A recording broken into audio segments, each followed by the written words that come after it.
introduce myself. I'm a throwback from my great-great-grandpappy Festus. Everybody knows Festus.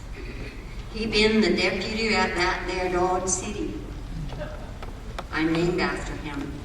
My name is Festinus.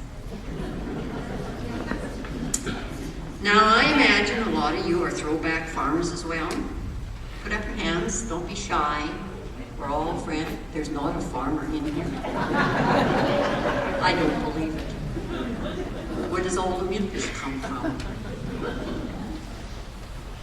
Well, I have fond remembrances of me life on the farm. Me mama yelling up the back porch, "Skeeter, fetch me some of those dang eggs." Poor little Skeeter would frog hop over the cow pies.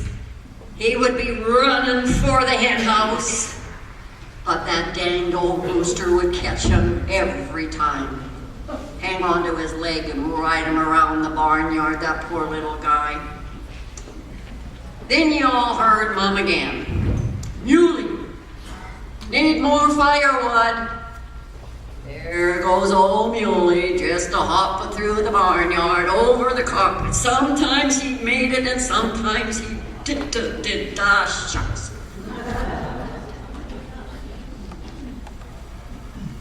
But as he bent down, pick up a chopped piece of wood, there out of nowhere came that dang billy goat and wham, bang, smack into the target here, into the wood pile. Poor old Muley. Those two poor little young'uns looked like rejects from the war with all their scratches and splinters. But I didn't laugh at them. As I was introduced to the nightmare of all nightmares, that old milch cow. This dang blamed specimen of an animal had one horn sticking straight out the side of her head this-a-way. Then the other horn was up, spiraled and crooked, up behind the other ear. She looked like a demented unicorn. I recollect well the day she arrived, for you all could tell at a glance she was different as she inched her way down the ramp. It'd been a peace offering gift to Pa. No strings attached from the Hatfields. These was always a spatting. Now this doggone milch cow was something we needed with a family of young'uns the size that we was. My ma, she was a good screamer, but she also was a good producer. And it seemed for a spell that she'd fit our style in a worthy and purposeful cause. The Hatfields up the road claimed her bloodline was Holstein, tooked up with a short-horned bull on the loose. But I swear she was a Texas Longhorn crossed off with a passionate moose. This bovine beast had a prominent hump on her shoulder, and she had legs that were 7 feet long, and she could kick out a hole in the roof anytime she felt things was wrong, which was every dang morning. It was downright told to me as my duty by Pa's own made-up decree to jerk the milch from this dag-nab cow. Now I remember she had legs 7 feet long. I was a young'un of 13 years, all of 60 pounds.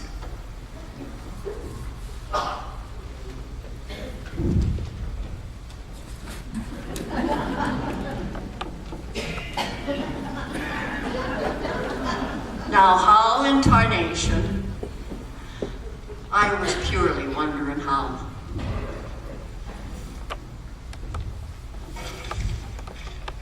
But, the good girl that I was, there I was at daybreak, with me bucket and me old wooden stool, determined to milch this beef. and it hit that damn blame mule that bounced me off the stool. And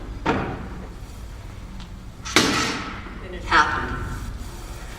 We made eye contact. She done dared stared me down, and I knowed she was loco, 'cause she could smell me scaredy cat fear. Dagnammit, she raised one foot with lightning speed and stuck it right there in my ear. With cow tracks all over me dang pockets, she launched me from that stall. It was a darn good thing I propped the doors open, as I done busted smack into the wall. Like a scaredy cat lamb I was with this daily game of cat and mouse. It became a desperate challenge to get the dag blame milch to the house.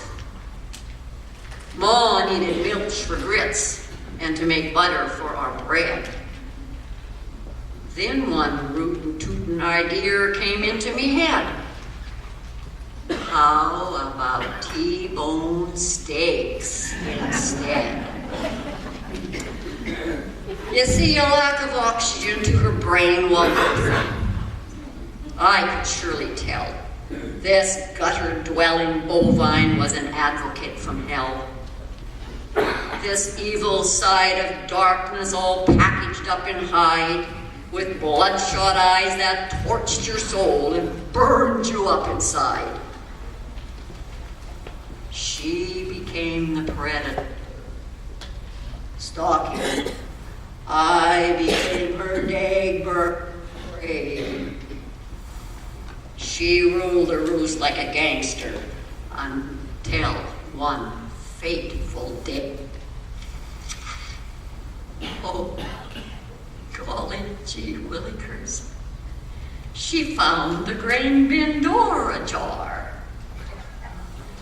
Now I wonder how that happened. And a temptation lured her in. She gorged herself on barley chop like a junkie in his sin. Then she lay down in a shady spot and let her belly swell. It bunged her up from stem to stern, plugged her up solid it did, and it rang her final bell. Yes, sir, it did. Now, I've pondered, and I've pondered why she couldn't kick that barley chop free. 'Cause on any dang blame morning, she could kick the crap out of me.